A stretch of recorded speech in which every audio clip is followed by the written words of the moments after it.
అందరికీ నమస్కారం. 99 టీవీ వాస్తు కార్యక్రమానికి స్వాగతం. మా కార్యక్రమాన్ని వీక్షిస్తున్నటువంటి వ్యూవర్స్ అందరికీ, మిత్రులకి అందరికీ కూడా పేరు పేరున మా హృదయపూర్వక ధన్యవాదాలు తెలుపుకుంటున్నాం. అలాగే ఈరోజు మనం మాట్లాడుకునే అంశం ఏమిటంటే, పడమర వైపు స్క్రీన్ మీద చూశారు కదా, పడమరలో వాస్తు నియమాలు. పడమరలో వాస్తు నియమాలు అన్నమాట. అంటే పడమరలో వాస్తు నియమాలు అంటే చాలామంది ఏం చేస్తున్నారంటే, ఈ పడమరలో చక్కటి ఉచ్చస్థితిలో ఉన్నటువంటి మూలను అంతా ఖరాబ్ చేసేసి నీచ స్థితిలో ఉన్నటువంటి మూలని వాళ్ళు ఎంచుకుంటున్నారు చాలామంది. కొన్ని ఇళ్ళు చూడడం జరిగింది.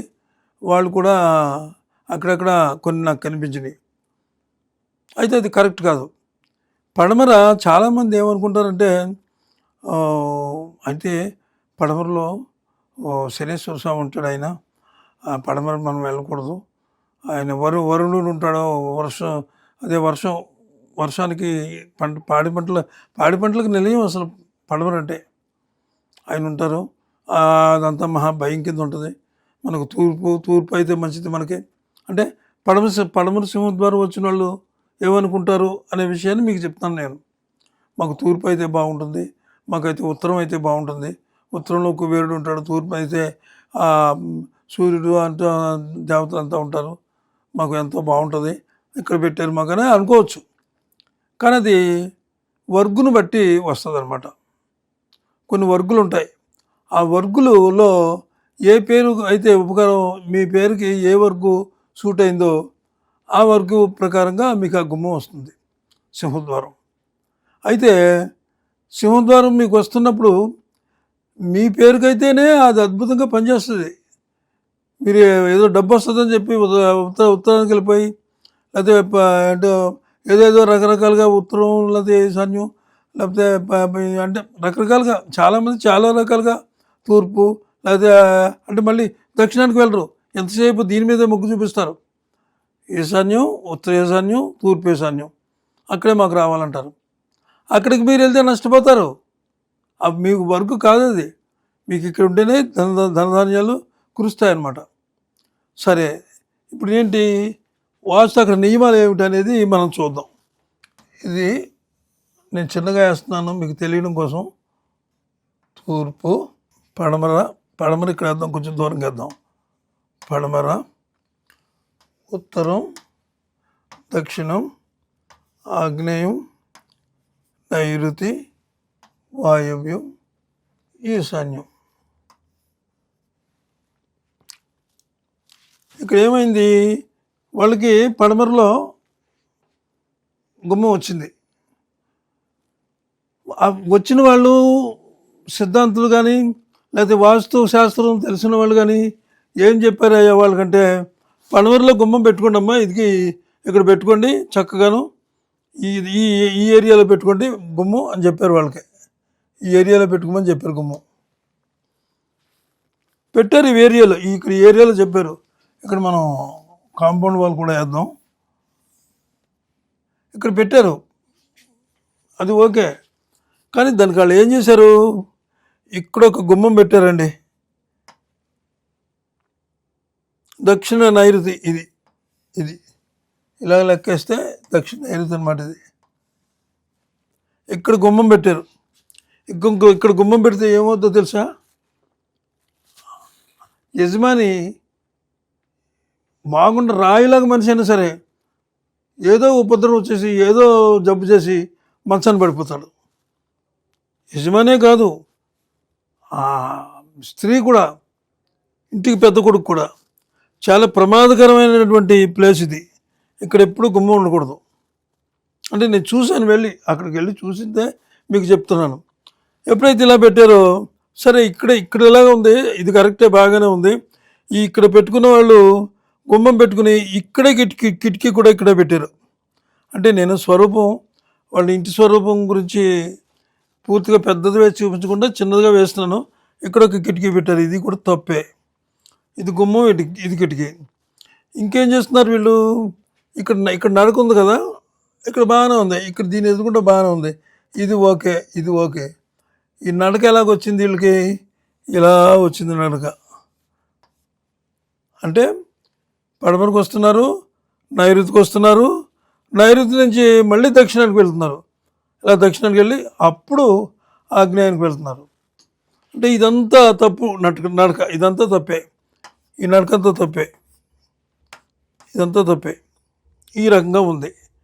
ఈ రకంగా ఉంటే మరి ఇంట్లో ఏం బాగుంటుంది? సుఖాలు ఏముంటాయి ఇంకో వాళ్ళకి? ముఖ్యంగా ఇది ఎప్పుడైతే అయిందో ఆ ఇంట్లో అతను సడన్గా పడిపోయాడు. అతను చెప్పారు నాకు వాళ్ళు ఆ రోజు చెప్పడం ఏంటంటే, బాత్రూంలో కాలు జారి పడిపోయాడు. రాయిలో ఉన్నాడు మనిషి. ఆ పడ్డం ఎక్కడ తగిలింది? దెబ్బ ఛాతీకి తగిలింది. ఛాతీకి ఎప్పుడైతే తగిలిందో అతనికి హార్ట్ కొంచెం ఇదైనట్టుగా అయ్యి వెంటనే హాస్పిటల్ తీసుకెళ్ళారు, చేశారు, ఇవన్నీ చేశారు. చేసిన తర్వాత ఇంకా సుఖశాంతి లేదు. యజమానే పడిపోతే ఇంకా ఇంట్లో ఇంకే ఉంటుంది? పిల్లలు ఏం చేస్తారు? స్కూల్లో ఏం నడుస్తాయి? పుస్తకాలు ఏం కొంటారు? వీళ్ళు ఇల్లు ఎలా కొడుతుంది? ఇన్ని రకాలుగా నానా బాధలు పడిపోతున్నారు అనమాట. సరే గురుగారు కొంచెం చూడండి అంటే, మనకు తెలిసిన ఆయన ఏదో చిన్న వ్యాపారం చేసుకుంటాడు. సరే అని చెప్పి నేను వెళ్ళాను అక్కడికి, వాళ్ళ ఇంటికి వెళ్ళాను. వెళ్ళి సరి చేసాం దీన్ని ఎలా సరి చేసామంటే, ఇలా ఉంది కదా, పెద్ద ఉపయోగం లేదు ఈ గుమ్మం వల్ల వాళ్ళకి. ఈ గుమ్మం వల్ల వాళ్ళకి పెద్ద ఉపయోగం ఉందా అంటే పెద్ద ఉపయోగం కూడా లేదు. ఏదో చిన్న ఖాళీ స్థలం ఉంది ఇక్కడ, ఈ 4-5 మొక్కలు వేసుకున్నారు. ఇక్కడ మొక్కలు వేసుకుని కేవలం ఈ మొక్కల కోసం ఇక్కడ గుమ్మం పెట్టేశారనమాట. వచ్చేసారు. ఇక్కడేమో ఇక్కడ పడక పెట్టుకున్నారు. ఇక్కడ మళ్ళీ ఈ పడకేమో గాలి కోసం ఇక్కడ కిటికీ పెట్టారు. ఇదంతా తప్పే. అప్పుడు ఏం చేసామంటే, ఇక్కడ బరువు వేయమని చెప్పాం. ఈ నైరుతిలో చిన్న చిన్న మొక్కలు కాదు, ఏదో చిన్న ఇంత మొక్కలు ఉన్నాయి, పువ్వుల మొక్కలు, అవి కాదు. పైగా స్వరూపం ఏమైపోయింది?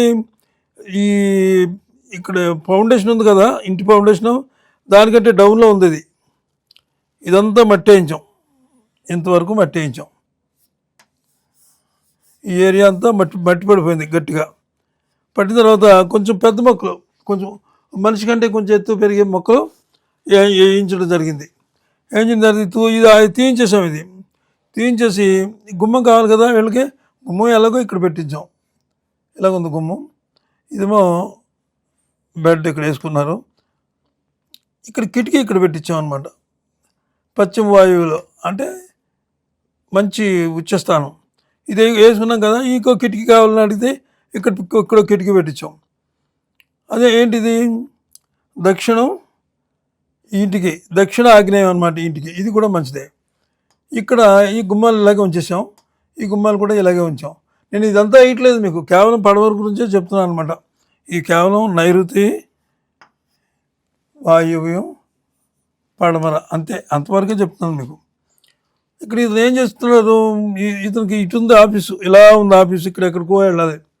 ఇటు వెళ్ళాలంటే ఇంక దారి లేదు వీళ్ళకి. ఇక్కడ నుంచి ఇళ్ళు ఉన్నాయి. అప్పుడు ఇలా తీసుకొచ్చి మనిషిని, అంటే అతను బైకే, అతనేమి పెద్ద కారు కానీ అలాంటివి ఏమి లేవు, ఒక జస్ట్ బైకు. ఆ బైక్ని ఇలా తీసుకొచ్చి ఇటు పంపించాం. ఇలా వెళ్ళమని పంపించి అప్పుడు ఇలా టర్న్ తిరగమన్నమాట. టర్న్ తిరిగి ఇంక ఇటు వెళ్ళిపోవచ్చు. అంటే ఇక్కడ దోషం పోయింది. రాగానే పడమరకు రాలేదు, రాగానే ఇటు వెళ్ళాడు, పశ్చిమ వాయువ్యానికి వెళ్ళాడు. మంచిదన్నమాట ఇది. ఈ ప్లేస్ ఇలాగొచ్చాడు, ఇలా వెళ్ళాడు. ఇది మరి నిజంగానే ఫస్ట్లోనే వాళ్ళు ఉన్నట్లయితే, వాళ్ళు ఉన్నట్టుగా మనం ఇలాగే ఉంచేస్తే ఏమైపోతారు మనుషులు? ఇది అయిపోయింది. అయిపోయిన తర్వాత 4 నెలలు 3 నెలల తర్వాత ఎప్పుడో ఫోన్ చేశాడు ఆయన, ఇంటికి రమ్మని. ఇంటికి రమ్మంటే ఇంటి దగ్గర చూస్తే పరిస్థితి ఎలా ఉందంటే, చాలా ఆనందంగా ఉన్నారన్నమాట వాళ్ళంతాను. గురువుగారు నమస్కారం అండి, మీరు వచ్చారండి, వెళ్ళారండి, మా కష్టాలన్నీ గట్టెక్కినాయి, చక్కగా ఇక్కడ బెడ్ వేసుకున్నారు, ఎక్కడెక్కడ ఏం కావాలన్నీ కరెక్ట్గా చేసేసాం అనమాట. తూర్పులో కూడా బాగానే అక్కడ వాస్తుకు సరిపడగా చేయించాం. ఇదంతా అయింది. అంచేత ఏంటంటే, మీరు ఏదో చేసేసేటప్పుడు మీ ఇష్టం వచ్చినట్టుగా చేసేయకండి. ఇల్లు కట్టుకున్నప్పుడు మీ దగ్గర ఉన్నటువంటి ఒక వాస్తు పరిశోధకుడు కానీ, ఒక సిద్ధాంతిని కానీ, లేకపోతే మహాపండితులు ఉంటారు వాస్తులో, ఇంకా మాకంటే మహాపండితులు ఉన్నారు, వాళ్ళందరికీ నమస్కారం. అంత గొప్ప పండితులు ఉన్నారు, వాళ్ళు తీసుకొని ఇది చూపించుకొని మీరు కంపల్సరీగా చేయించుకోండి. చేసి మీరు అభివృద్ధిలోకి రండి. మీరంతా బాగోవాలనే ఉద్దేశంతో మేము ఈ కార్యక్రమం చేస్తున్నాం. సర్వే జన సుఖనో భవంతు అంటారు కదా, సర్వేలు అందరూ బాగోవాలి, అందరూ సుఖంగా ఉండాలి. సరే, మీరు ఈ వీడియో చివరి వరకు చూసినందుకు ధన్యవాదాలు తెలియజేస్తున్నాం 99 టీవీ తరఫున. అయితే మీరు ఈ దీన్ని చూసినట్టుగా వదిలేయకుండా, చూసేసింది ఎలాగ స్కిప్ చేసేయకుండా కొంచెం చిన్న పని చేయండి. లైక్ చేయండి, లైక్ చేసి సబ్స్క్రైబ్ చేయండి. అలాగే మీరు మీ ఫ్రెండ్స్కి అందరికీ కూడా కొంచెం అంటే నలుగురికి అలాగా షేర్ చేయండి. చేస్తే వాళ్ళందరూ కూడా ఇది చూస్తారు. మీ ఇంట్లో ఈ సమస్య లేకపోవచ్చు, వాళ్ళ ఇంట్లో ఉందేమో ఈ సమస్య, అంచేత అలా చేయండి. అలా చేసి అందరూ బాగోవాలని మేము కోరుతున్నాం. మరి రేపు ఒక మంచి ఎపిసోడ్తో మళ్ళీ మిమ్మల్ని కలుస్తాను. అంతవరకు సెలవు. నమస్కారం.